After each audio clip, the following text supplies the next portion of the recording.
Hello everyone, welcome to our YouTube channel concept tutor.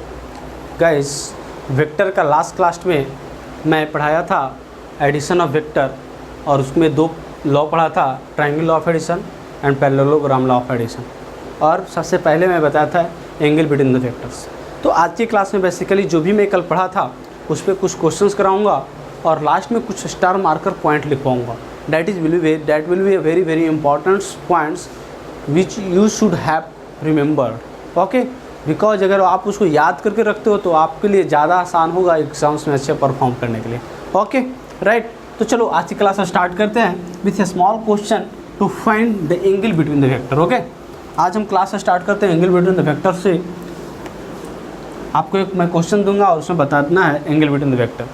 देखो, एच.सी. Verma book में आपको जो भी क्वेश्चंस वेक्टर से मिलेंगे उसमें एक अच्छे क्वेश्चंस मिलेंगे। मैं वहीं से उसी टाइप के क्वेश्चंस मैं यहाँ पे करवा रहा हूँ। ओके, देखो, मान लो ये आपका कोऑर्डिनेट एक्सिस है, this is X axis, this is Y axis. Okay, बोल रहा है एक फोर्स है जो इधर से जा रही है इसमें, ठीक है, और ये इससे एंगल बना रहा है, this is making an angle 45 degree. Okay,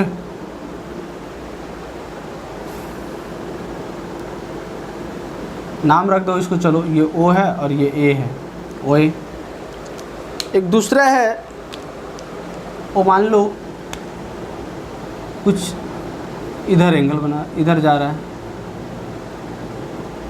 और ये एंगल बना रहा है इससे 30 डिग्री, इसका नाम रख दो B। ओके, एक थर्ड मान लो, थर्ड है, डेट इज, इसका नाम रख दो C। ये यहाँ से एंगल बना रहा है 20 डिग्री। ओके, एक और ले लेते हैं, चलो कैसा ले लें, रेड ले लेते हैं क्वेश्चन। मान लेता हूँ ये कुछ इधर है, ठीक है, या फिर इसका हम डायरेक्शन इधर रहने देते हैं, इसका नाम रख दो D। ठीक है, अब क्वेश्चन है तुम्हारा, ये डायग्राम दिया हुआ है। अब क्वेश्चन तुम्हारा है फाइंड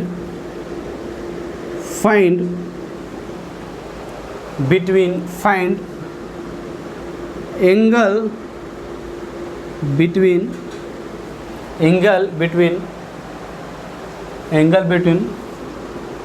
वेक्टर OA एंड ऐसे, find angle between first vector OA and OA, इसको नहीं AO लिखो, ज़्यादा अच्छा रहेगा, AO, vector AO and OB, vector OB। Okay, second है क्या, second is DO and OC। Okay, third is what, third क्या है, OC एंड OB।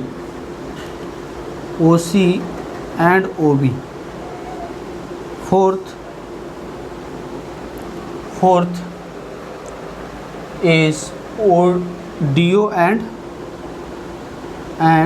OB। तो ये चार क्वेश्चन है, आपको चारों वेक्टर के बीच में आपको एंगल बताना है। ठीक है, चलो मैं सॉल्यूशंस पे आता हूँ। आप लोग इस वीडियो को स्टॉप करके आप लोग उसी टाइम प्रैक्टिस कर लो कि हाँ सर क्या क्या प्रोसीजर बताए थे, उसके अनुसार से आपको क्वेश्चंस करना है। ठीक है, आ जाओ।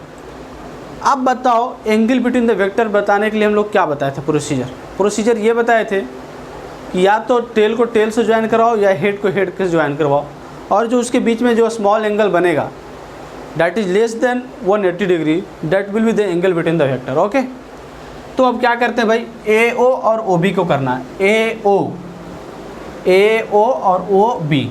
यहाँ पे देखो ओ बी और ए ओ का देखो जो कोइंसाइड कर रहा है, एक का हेड और दूसरे का टेल कर रहा है। एक का हेड मतलब ओ बी वेक्टर का टेल और ए ओ वेक्टर का हेड कोइंसाइड कर रहा है, तो ये तो एंगल बिटवीन द वेक्टर नहीं हो रहा है, क्योंकि हेड या टेल होना चाहिए, तो ये तो नहीं है। तो मैं क्या करूँगा, इसके लिए मैं क्या बोला था, पैरेलल शिफ्ट करते थे, और वेक्टर में कोई चेंज नहीं होता था जब पैरेलल शिफ्टिंग करते थे। तो यानी पैरेलल शिफ्ट करते हैं, चलो किसको कर दे, किसका चेंज करना ज़्यादा आसान रहेगा। अब देख लो मैं क्या करता हूँ, चेंज करता हूँ। यहाँ से देखो मैं रेड पेन से करता हूँ, ए ओ को मैं क्या ऐसा कर सकता हूँ, पैरेलल शिफ्ट करके मैं ऐसा लिख सकता हूँ क्या, ए ओ। तो ये 45 डिग्री था, ये 45 डिग्री था, तो ये कितना हो जाएगा बताओ, बताओ कैसे निकालोगे। ये 45 था तो ये कितना होगा बताओ, ये 45 तो ये 45 लिख सकते हैं क्या। अब देखो ये दोनों लाइन कट कर रहा है तो वर्टिकली अपोजिट एंगल लिख सकते हैं क्या, तो ये भी 45 होगा, होगा नहीं होगा, दिख रहा होगा आपको।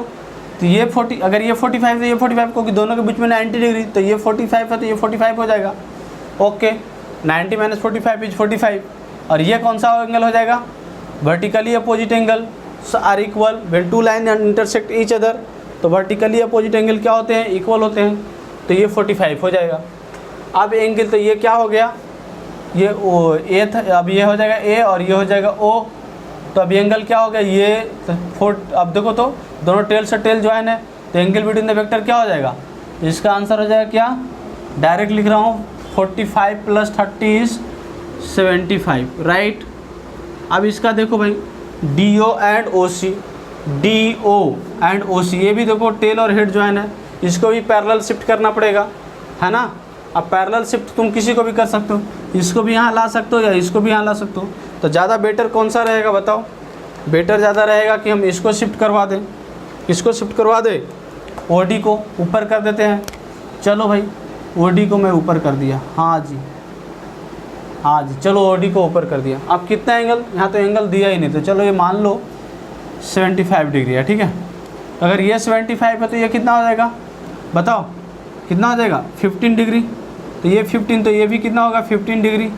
अब ये 15 हो गया, 15 डिग्री हो गया, तो क्या लिखेंगे बताओ, ये 15 and this is 20 means what, इसके बीच में ये 20 है तो 90 है तो 70 और this is 15 means what, 17 and 15 is what 85, यानी यहाँ पे क्या हो गया एंगल 85। देखो दिख रहा होगा, आप लोग निकाल सकते हो, खुद निकाल सकते हो, दिख रहा होगा 85 हो गया। ये कौन सा हो जाएगा डी, ये ए, ये हो जाएगा O and this will become D, है ना। आ जाओ नेक्स्ट क्या कर रहा है, O C and O B, O C and O B, ये तो स्पष्ट दिख रहा है, ये एंगल हो जाएगा, कितना हो जाएगा बताओ, this is 70 and this is 30, that is 70 30 is 100, 180 से नीचे है यानी 100 एंगल हो जाएगा। D O and O B, D O and O B, इसके बीच में एंगल पूछ रहा है, तो अभी देखो डी ओ को अभी रिप्लेस किया तो ये हो गया 15 और ये टोटल 30, तो ये हो गया कितना 15 डिग्री, यानी यहाँ से आ गया 15 डिग्री। तो ये आप आसानी से फाइंड कर सकते थे, है ना। चलो भाई आराम से निकल जाएगा, निकलेगा कि नहीं निकलेगा देख लेना। चलो तो ये था एंगल बिटवीन द वेक्टर पे एक क्वेश्चन था, है ना। अब आ जाओ, थोड़ा लास्ट क्लास का जो था मैं थोड़ा रिवाइज करवा देता हूँ जल्दी से, और फिर उस पर मैं कुछ क्वेश्चंस करवाता हूँ। लास्ट क्लास में पढ़ाया था रिजल्टेंट वेक्टर का मैग्नीट्यूड निकालना सिखाया था, है ना। रिजल्टेंट वेक्टर का मैग्नीट्यूड निकालना सिखाया था, लिखा था a² + b² + 2ab cos theta, where theta is the angle between the vector. Vector यहाँ पे कौन सा ए है और बी है ना। और बताया था एक direction that is tan α = what, b sin theta upon a + b cos theta, बताया था, हाँ जी बताया था। तो इस तरीक़ा से दो फार्मूला इंपॉर्टेंट था, इस दोनों पे क्वेश्चन हम लोग कर रहे थे, राइट। समझ में आ रहा है, मज़ा आ रहा है, हाँ जी आ रहा है। चलो तो ये था अपना, है ना। रिजल्टेंट का मैग्नीट्यूड निकाल लेते थे और उसका डायरेक्शन निकालने के लिए tan α करते थे। बिल्कुल हम बोले थे कि यहाँ ए क्या बता रहा है, मैग्नीट्यूड ऑफ वेक्टर ए है, बी क्या बता रहा है, magnitude of vector B, theta is the angle between the vector, alpha is the angle what, कौन सा एंगल, वेक्टर ए के साथ जो रिजल्टेंट बना रहा है ऐसा बताया था। ये वेक्टर ए है, ये वेक्टर बी है, ये रिजल्टेंट है, ये अल्फ़ा एंगल होता था, ये vector A and this is vector B. तो अल्फ़ा के साथ जो रिजल्टेंट वेक्टर बना रहा है दैट इज ओ एंगल होता था अल्फ़ा, और उसका tan अगर ले लेते थे तो वो होता था क्या, हमारा tangent of angle alpha is direction representing the resultant vector. Okay, तो ये फ़र्क बताए थे, है ना। तो इस पर और भी बहुत सारी चीज़ें बताए थे कि आर का मैक्सिमम वैल्यू कहाँ होगा, बताओ। आर वेक्टर का रिजल्टेंट वेक्टर का मैक्सिमम वैल्यू बताया था, कहाँ पे बताया था, that is A plus B में बता दिया था, कहाँ पे, at theta is equal to 0 degree. R का मिनिमम वैल्यू बताया था, कहाँ पे होता है भाई, ए माइनस बी, कहाँ पे होता था, at theta is equal to 180 degree. R का एक वैल्यू बताया था that is under root over A square plus B square, ये कहाँ पे बताया था, at theta is equal to 90 degree, है ना, ये बताया था। और ये दोनों कंक्लूजन से मैं बताया था कि आर का जो वैल्यू होगा, मैग्नीट्यूड ऑफ वेक्टर आर जो होगा that will be greater than A minus B और less than A plus B, मतलब उसका जो भी होगा रिजल्टेंट वेक्टर का जो मैग्नीट्यूड होगा ए माइनस बी और ए प्लस बी के बीच में ही होगा। तो ये सब सारे चीज़ें हम लोग डिस्कस किए थे, है ना। एक चीज़ और ये मैं बताया था कि अगर vector A and vector B representing the same physical quantity, तो दोनों को जो रिजल्टेंट आएगा that will also represent that quantity. मतलब अगर वेक्टर ए वेलोसिटी को रिप्रेजेंट कर, वेलोसिटी है फिजिकल क्वांटिटी उसका, वेक्टर बी भी वेलोसिटी है, तो वेक्टर सी या वेक्टर आर जो रिजल्टेंट होने वाला है that will also be A vector quantity which is a velocity. Okay, चलो आ जाओ, ये सारे चीज़ें मैं बता दिया था। चलो क्वेश्चन है, अब आ जाओ क्वेश्चन पे। क्वेश्चन नंबर फर्स्ट ये है, ठीक है, find the resultant vector, find the resultant force is a vector quantity, find the resultant force if equal force of magnitude F naught is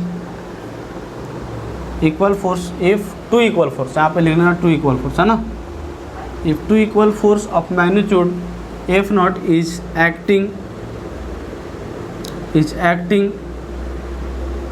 at an angle theta, करा find the resultant force if two equal force of magnitude F naught is acting at an angle theta।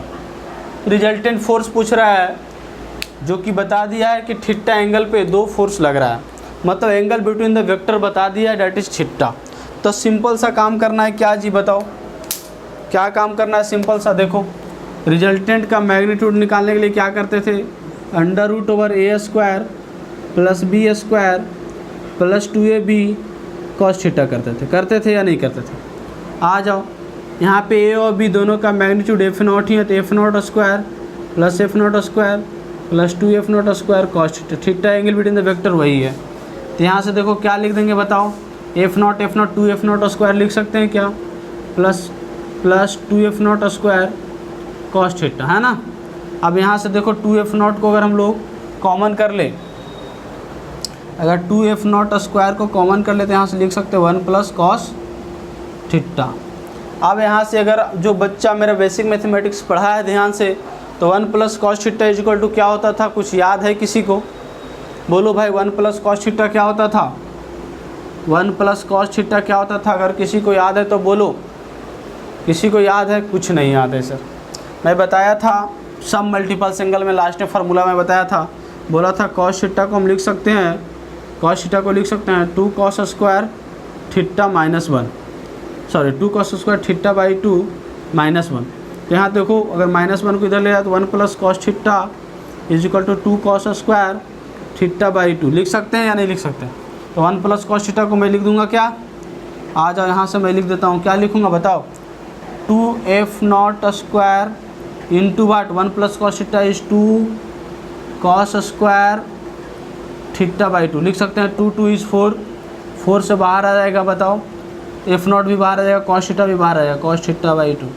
यानी resultant vector का जो magnitude आया, resultant vector का जो magnitude आया क्या आया, 2f not cos theta by 2।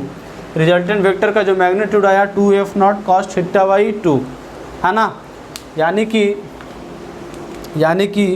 Resultant vector का जो मैग्नीट्यूड आया that is 2f naught theta by 2, है ना।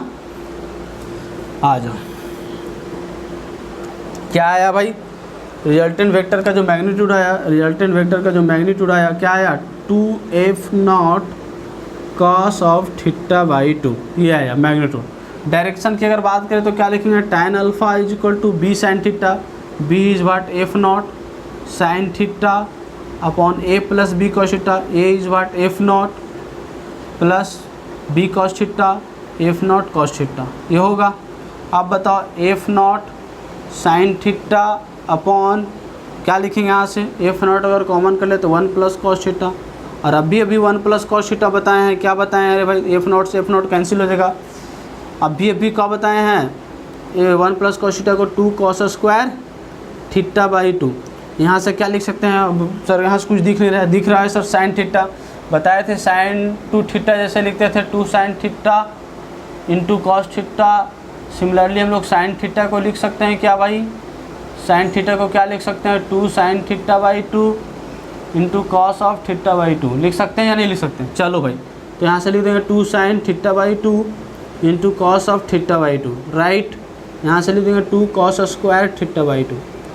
देखो 2 ने 2 को मार दिया, एक कॉस स्क्वायर थीटा ने एक कॉस को थीटा को मार दिया, that is tan theta by 2। tan alpha is, अब यहाँ से देखो तो क्या आ गया, फाइनली आ गया क्या, tan alpha is equal to tan theta by 2। इसका मतलब alpha is equal to what, theta by 2। मतलब जो एंगल हो गया अल्फा कितना आ जाएगा रे भाई, थीटा बाई 2 आ जाएगा। तो वेक्टर निकल गया कि नहीं, वेक्टर का मैग्नीट्यूड भी निकल गया, डायरेक्शन भी निकल गया, tan अल्फा। तो ये क्वेश्चन था, है ना। चलो भाई नेक्स्ट क्वेश्चन पे हम लोग जाते हैं, किस पे जाते हैं, नेक्स्ट क्वेश्चन पे हम लोग जाते हैं। आ जाओ, अच्छा लगा ये क्वेश्चन, हाँ सर अच्छा तो लगा सर, ठीक है। चलो नेक्स्ट क्वेश्चन पे जाओ, नेक्स्ट क्वेश्चन को करो, ठीक है।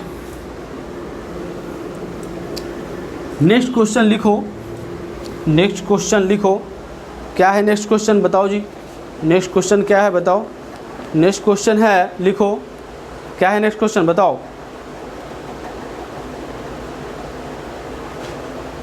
नेक्स्ट क्वेश्चन लिखो आप लोग, क्या लिखोगे, मान लो दो वेक्टर है जो यूनिट वेक्टर है और उसका रिजल्टेंट वेक्टर भी यूनिट वेक्टर है, तो what is the angle between the vector, समझा। दो वेक्टर है, उसको अगर ऐड करते हैं तो रिजल्टेंट भी वेक्टर जो मेरा आता है एक यूनिट वेक्टर ही आता है। What is the angle between the vector, बताओ। अच्छा क्वेश्चन है, देखो लिख देता हूँ क्वेश्चन लिख देता हूँ। The resultant of two unit vector, the resultant of two unit vector is a unit vector. The resultant of two unit vector is a unit vector. Find the angle between the vector. The resultant of two unit vector is a unit vector. Find the angle between the vector. निकालना है। इसका मतलब यहाँ पे क्या दिया हुआ है, रिजल्टेंट का जो मैग्नीट्यूड दे रखा है that is unit vector. The resultant of two unit vector is a unit vector, find the angle between the vector. Unit vector दे रखा है, मैग्नीट्यूड 1 दे रखा है। अगर मैग्नीट्यूड ऑफ वेक्टर ए को देखे ये भी 1 है, मैग्नीट्यूड ऑफ वेक्टर बी को देखे ये भी 1 है, सारा 1 है दिख रहा है भाई। तो फाइंड द यूनिट वेक्टर पूछ रहा है, तो लिखेंगे क्या, resultant of unit vector is equal to under root over 1 का स्क्वायर प्लस 2 कॉस थीटा लिखेंगे। ओके, ए भी क्या हो गया 1, तो यहाँ से देखो 2 प्लस 2 कॉस थीटा लिखेंगे। ओके जी, 1 इज इक्वल टू वाट, 2 को कॉमन कर लेते हैं, यहाँ लिख सकते हैं 1 प्लस कॉस थीटा। और अभी देखो यही वाला चीज़ ये यूज किए थे या नहीं यूज किए थे? हाँ जी यूज किए थे। तो इसको लिख देंगे क्या 2 × 2 cos square theta by 2। Okay, तो 4 कॉस स्क्वायर थीटा बाई 2 यहाँ से सॉल्व करेंगे तो क्या हो जाएगा 1 = 2 कॉस थीटा बाई 2। तो यहाँ से क्या हो जाएगा 1/2 = कॉस थीटा बाई 2। मतलब कितना एंगल के लिए कॉस, कितना एंगल के लिए 1/2 होता है वैल्यू, याद करो। तो कॉस 60 का वैल्यू कितना होता है 1/2, यानी कि थीटा = थीटा बाई 2 का वैल्यू कितना हो जाएगा 60 डिग्री, यानी थीटा = व्हाट 120 डिग्री। तो ये कितना हो गया, मतलब एंगल बिटवीन द वेक्टर, जो यूनिट वेक्टर के बीच का एंगल होगा वो कितना होगा 120 डिग्री होगा। ये बहुत इजी क्वेश्चन था। इसी तरीका का क्वेश्चन आपको आएगा और आपको करना रहेगा, है ना। कितना इजी क्वेश्चन है। कुछ लग रहा है कि आपको बहुत ज़्यादा टफ क्वेश्चन सर करवा रहे हैं? नहीं, बिल्कुल भी टफ क्वेश्चंस नहीं है। ओके चलो जी, और भी क्वेश्चंस मैं करवा देता हूँ, चलो। और भी अच्छा क्वेश्चन, जो भी क्वेश्चन जो नीट वगैरह में पूछा है, नेक्स्ट क्लास में मैं प्रीवियस ईयर क्वेश्चन डिस्कस करूँगा इस पे बेस्ड, ठीक है। उसके बाद मैं प्रोडक्ट शुरू करूँगा। ओके, अभी टेंशन लेने की कोई ज़रूरत नहीं है। प्रोडक्ट के पहले हमको रेजोल्यूशन बताना है। आ जाओ, एक क्वेश्चन लेता हूँ। क्या है क्वेश्चन?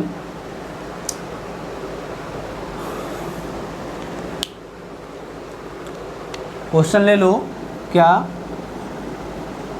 ठीक है। लिखो, मान लो कोई नाम लिख लो, कोई किसी लड़का किसी बच्चा का नाम ले लेता। क्या नाम ले ले बताओ, क्या दिमाग में नाम आ रहा है? चलो भाई, मेरा छोटा भाई का नाम है अशोक, हम उसी के नाम से क्वेश्चंस लेते हैं, है ना। ठीक है, लिखो Ashok travel 3 kilometre in east. 3 kilometre in east. Ashok travel 3 kilometre in east, then takes left turn. Ashok travel 3 kilometer in east, then takes left turn and travel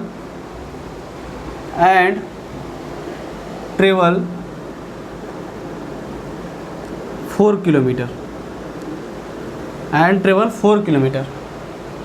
Find the shortest distance that he should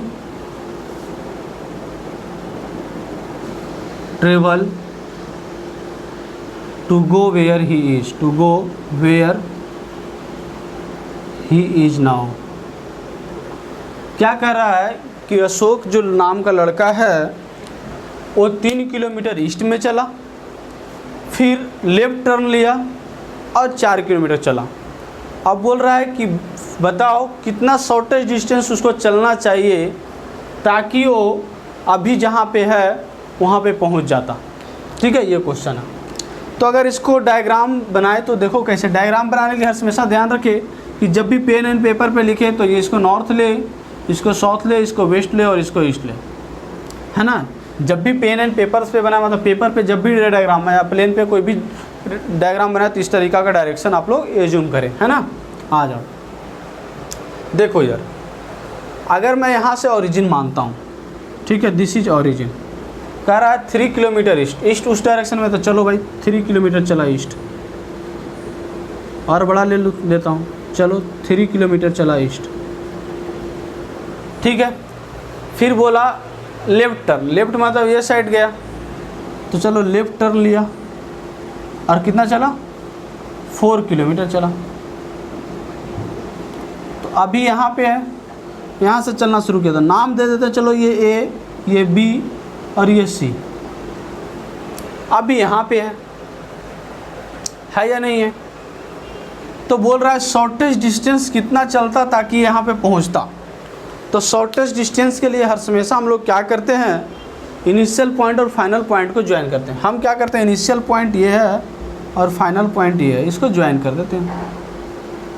देखो triangle law of addition follow किया कि नहीं किया, इसका tell और इसका head को join किए, फिर जो रिमेनिंग टेल और हेड बचा था उसको ज्वाइन किए, इन सच दैट जो रिजल्टेंट वेक्टर का जो हेड है, हेड कर रहा है किसको, रिमेनिंग हेड को।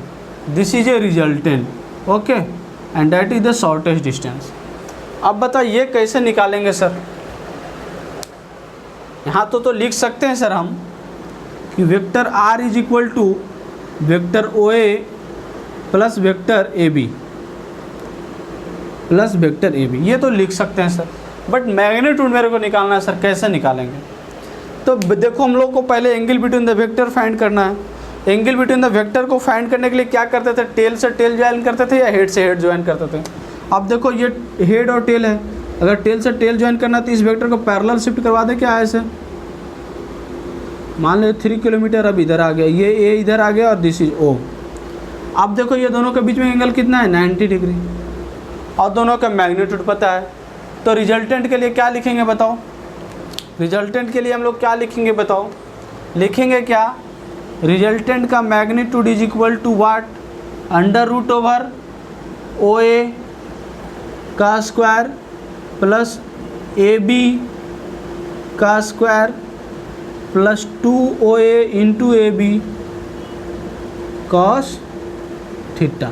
ये लिखेंगे कि नहीं लिखेंगे, हाँ सर लिखेंगे, तो लिखते हैं सर। चलिए बताइए सर क्या लिखें, OA कितना दिया हुआ है 3 का स्क्वायर, ए बी कितना दिया है 4 का square, 2 OA that is 3, OB is 4 cos theta कितना है 90 डिग्री, कॉस 90, लेकिन कॉस 90 का वैल्यू कितना होता है 0, तो something into 0 that comes out to be 0। तो यहाँ से फाइनली आंसर क्या आ गया भाई बताओ, 3 का स्क्वायर डैट इज 9 एंड 4 का square that is 16 and hence this is 25। सो यहाँ से आ गया 5 किलोमीटर। फाइनली कितना किलोमीटर चलना चाहिए था इसको शॉर्टेस्ट, अगर देखो इस रास्ते से जाता है तो इसको 7 किलोमीटर चलना पड़ रहा है, लेकिन अगर इस रास्ते को फॉलो करता तो 5 किलोमीटर ही सिर्फ चलना पड़ता। इसका मतलब शॉर्टेस्ट डिस्टेंस कितना चलना है इसको, 5 किलोमीटर। तो आपको ये कॉन्सेप्ट को समझ में आया, कोई बात नहीं, नेक्स्ट क्लास में मैं और भी अच्छा क्वेश्चंस कराऊंगा, बट बिफोर डैट मुझे सब्ट्रैक्शन ऑफ वेक्टर आज कॉन्सेप्ट पढ़ाना है। ओके चलो जी, सब्ट्रैक्शन ऑफ वेक्टर हम लोग सीखते हैं और उस पर क्वेश्चंस करके आज की क्लास को स्टॉप करते हैं, फिर नेक्स्ट क्लास में कल लूँगा। ओके चलो,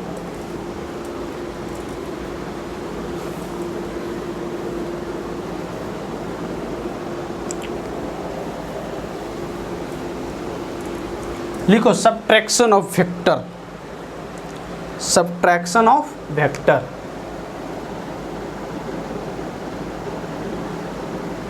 subtraction of vector.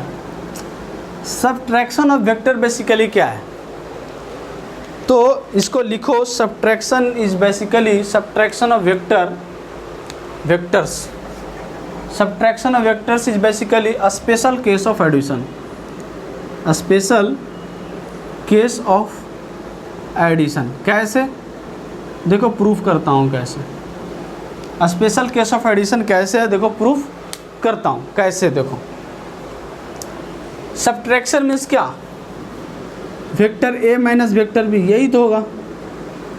Subtraction means what, vector A minus vector B, यही तो होगा सब्ट्रैक्शन मीन्स।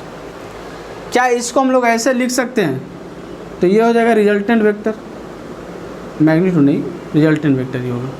क्या इसको हम लोग ऐसे लिख सकते हैं, vector A plus of minus vector B, हाँ सर बिल्कुल लिख सकते हैं, क्यों नहीं लिख सकते, मतलब addition of negative vector, addition of negative vector. अब देखो इसको कैसे सॉल्व करते हैं, बाय डायग्राम। आ जाओ, ये मान लो वेक्टर ए है and this is vector B, ये वेक्टर ए है and this is vector B. Okay okay, तो इसको हम लोग पैरेलल ड्रॉ करते थे,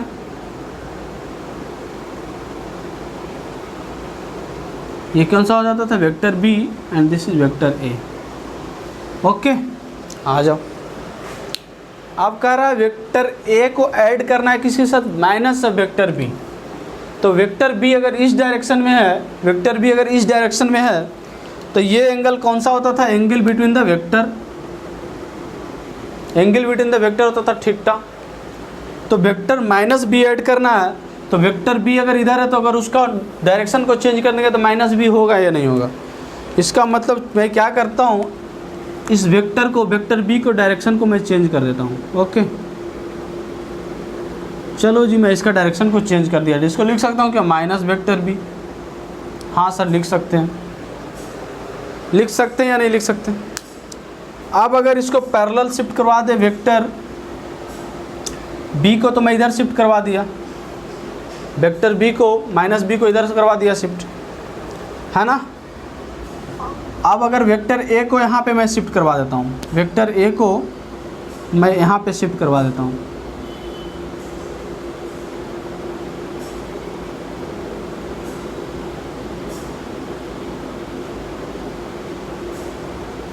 ऐसे, ठीक है। वेक्टर ए को मैं यहाँ पे शिफ्ट करवा देता हूँ। अब अगर ये थीटा है तो ये एंगल कितना हो जाएगा, पाई माइनस थीटा होगा। ये एंगल कितना होगा, पाई माइनस थीटा। ऐसा ही रहने दो, पाई माइनस थीटा होगा कि नहीं होगा। आ जाओ, अब रिजल्टेंट वेक्टर वाला कॉन्सेप्ट लगाते हैं। रिजल्टेंट वेक्टर का मैग्नीट्यूड क्या होता था, अंडर रूट ओवर ए square plus B square plus 2ab cos theta होता था। अगर देखो यहाँ पे सिर्फ वेक्टर का डायरेक्शन को चेंज किया, मैग्नीट्यूड वही है, तो यहाँ पे हम लोग क्या लिखेंगे बताओ, ए स्क्वायर बी स्क्वायर भी वही होगा क्योंकि मैग्नीट्यूड वही है।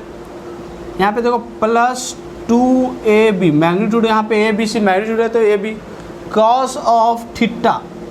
एंगल कितना है यहाँ पे बताओ, angle between the vector, vector A और वेक्टर माइनस बी के बीच का एंगल कितना, पाई माइनस थीटा। तो यहाँ पे मैं लिखूँगा क्या, पाई माइनस थीटा। ओके, अब अगर पाई माइनस थीटा तो लिखा तो यहाँ पे क्या लिख दूंगा बताओ, a square plus B square 2ab cos pi minus theta कितना होता है, कॉस पाई माइनस थीटा होता है कितना, सेकेंड क्वाड्रेंट। सेकेंड क्वाड्रेंट में कॉस क्या होता है, निगेटिव, तो नेगेटिव आ गया। और पाई माइनस थीटा है, that is vertical axis minus theta, no change, यानी मैं क्या लिख दूंगा, cos theta, sorry minus 2ab cos theta ना, minus 2ab cos theta, minus 2ab cos theta लिखूंगा या नहीं लिखूंगा। मतलब अब जो आया सब्ट्रैक्शन ऑफ वेक्टर का जो मैग्नीट्यूड आया, क्या आ गया, vector A square plus B square minus 2ab cos theta. और जब दो वेक्टर को सिंपली ऐड करते थे तो क्या होता था, a square plus B square plus 2ab cos theta. तो सब्ट्रैक्शन ऑफ वेक्टर का अगर फार्मूला लिखा जाए, सब्ट्रैक्शन ऑफ वेक्टर का फार्मूला लिखा जाए, that is vector A minus of vector b का जो मैग्नीट्यूड अगर लिखा जाए तो क्या लिख देंगे भाई बताओ, a square plus B square minus 2ab cos theta. अच्छा, अब एंगल अगर पूछा जाए, एंगल पूछा जाए तो लिख देंगे सिंपली यहाँ पे tan alpha.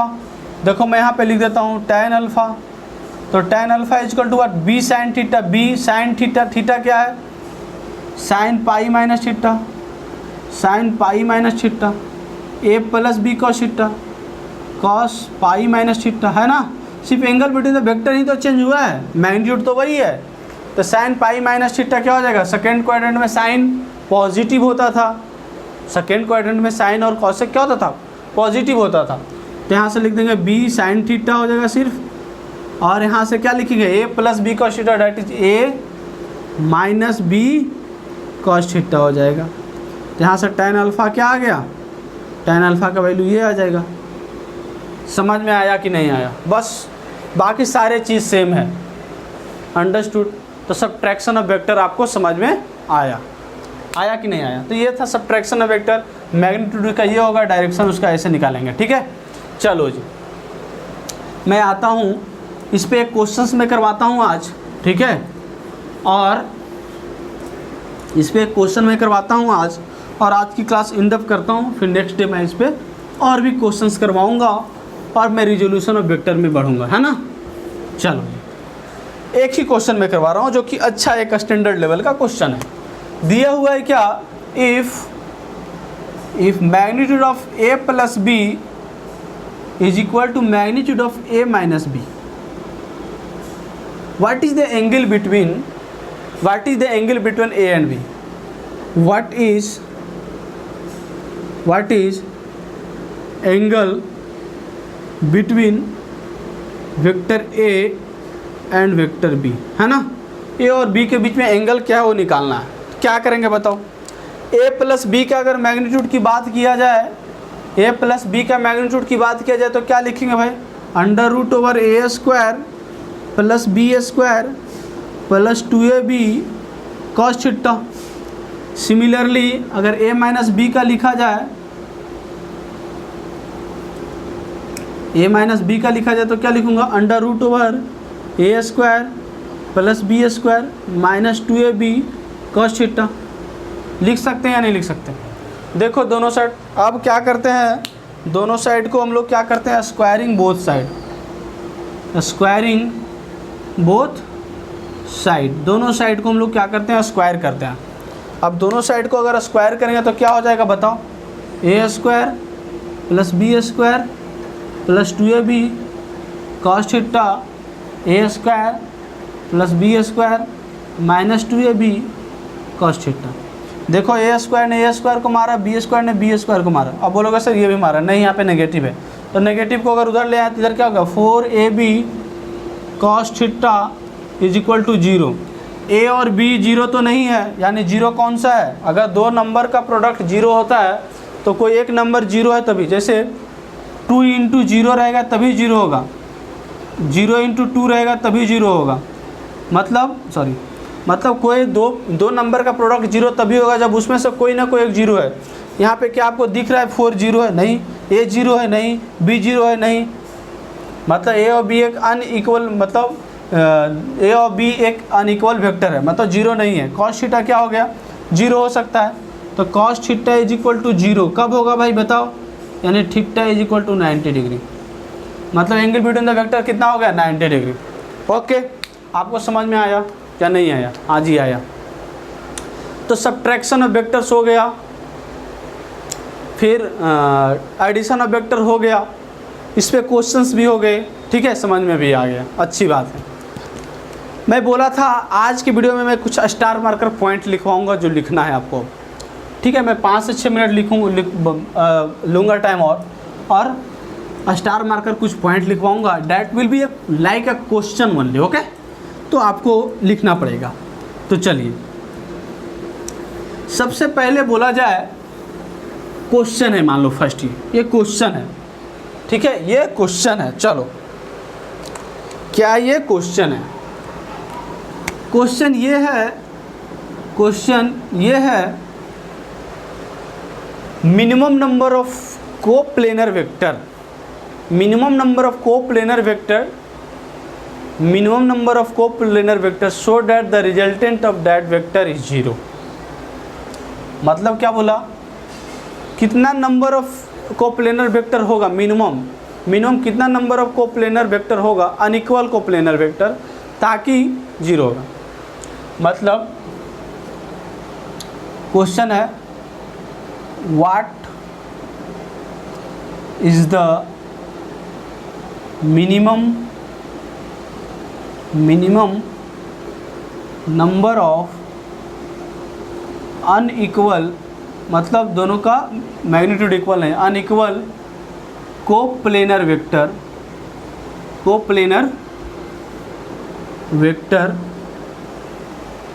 What is the minimum number of unequal coplanar vector to B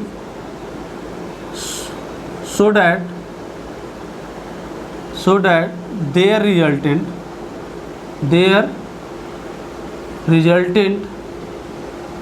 is 0। मतलब मिनिमम कितना नंबर ऑफ कोप्लेनर वेक्टर होगा, अनइक्वल कोप्लेनर वेक्टर होगा ताकि 0 होगा। मतलब देखो यहाँ से अगर इसका सॉल्यूशन देखें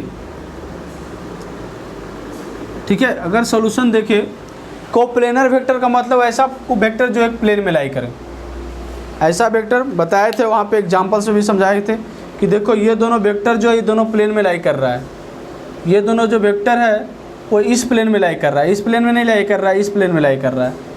मतलब इस प्लेन में लाई करवाने के लिए या तो इस वेक्टर को ऐसे रखो, कहीं से भी रखो। ये अगर ऐसा है तो क्या ये दोनों वेक्टर प्लेन में लाई कर रहा है, ये वेक्टर इस प्लेन में लाई कर रहा है, इस वेक्टर ये प्लेन में लाई नहीं कर रहा है। मतलब इस प्लेन में लाई करने के लिए इस वेक्टर को ऐसे होना पड़ेगा। तो एक प्लेन में दो वेक्टर लाई कर रहे हैं, अनइक्वल मैग्नीट्यूड है, तो कितना मिनिमम नंबर ऑफ वेक्टर होगा ताकि उसका रिजल्टेंट जो हो जो जीरो हो, so that their resultant is zero. अब देखो अनइक्वल बोला, अगर इक्वल बोलता तो कहते हैं हाँ भैया एक वेक्टर इधर ले लो, दूसरा वेक्टर इधर ले लो, इधर भी 2 मीटर पर 2 मीटर ईस्ट, इधर 2 मीटर वेस्ट। देखो भैया इधर ईस्ट और 2 मीटर वेस्ट, जीरो। लेकिन अनइक्वल बोला है, तो अगर तुम बोलेगा कि सर इक्वल करना है, रिजल्टेंट जीरो करना है, तो इधर ले लीजिए 3 मीटर ईस्ट और इधर ले लीजिए 2 मीटर ईस्ट। देखिए अनइक्वल, सॉरी 2 मीटर वेस्ट। इधर देखिए अनइक्वल है और डायरेक्शन अलग अलग है, अपोजिट है, लेकिन क्या जीरो हो रहा है? नहीं हो रहा है। 3 - 2 1 मीटर ईस्ट हो जा रहा है। तो अनइक्वल चाहिए, अनइक्वल चाहिए और रिजल्टेंट को जीरो करें। इसका मतलब मिनिमम तो 2 नहीं है, 2 से ज़्यादा ही होगा। 3 हो सकता है क्या? तो हाँ देखो जी, मान लो एक वेक्टर इधर है, दूसरा वेक्टर इधर है और तीसरा वेक्टर मान लो इधर है।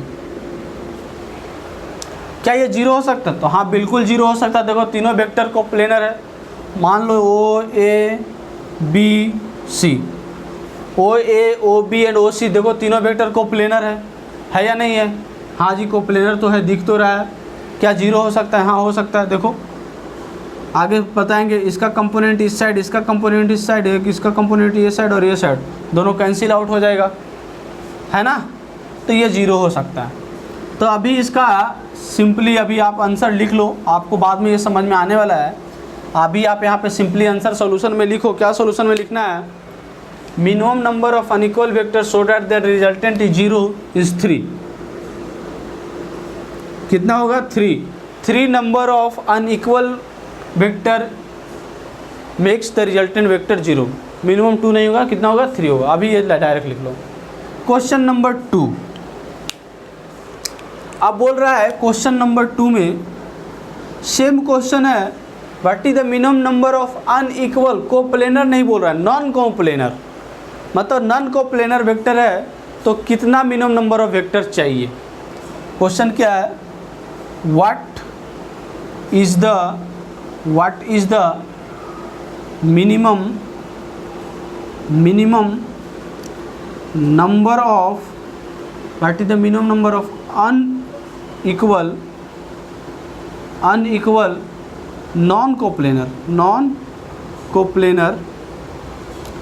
अनइक्वल नॉन कोप्लेनर वेक्टर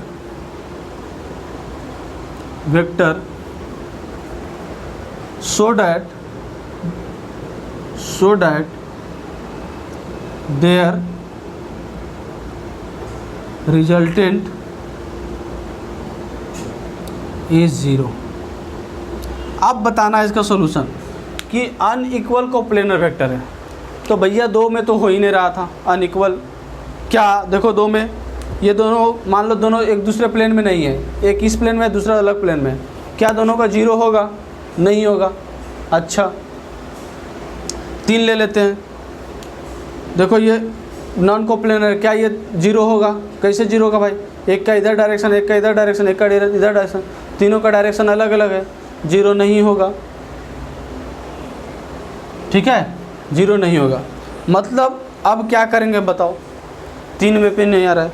अगर देखो मैं एक ऐसा चौथे मार्कर को मैं यूज करता हूँ। देखो अगर इसका देखो 4 वेक्टर है, चारों देखो कोप्लेनर तो नहीं है, चारों देखो कोप्लेनर नहीं है, चारों का अलग अलग डायरेक्शन है। क्या ये जीरो होगा? तो हाँ जी इसका जीरो हो सकता है, क्योंकि इसका कंपोनेंट इधर भी आ सकता है, इसका कंपोनेंट इधर भी जा सकता है, इसका कंपोनेंट इधर भी जा सकता है। या मैं ऐसे कर दूँ,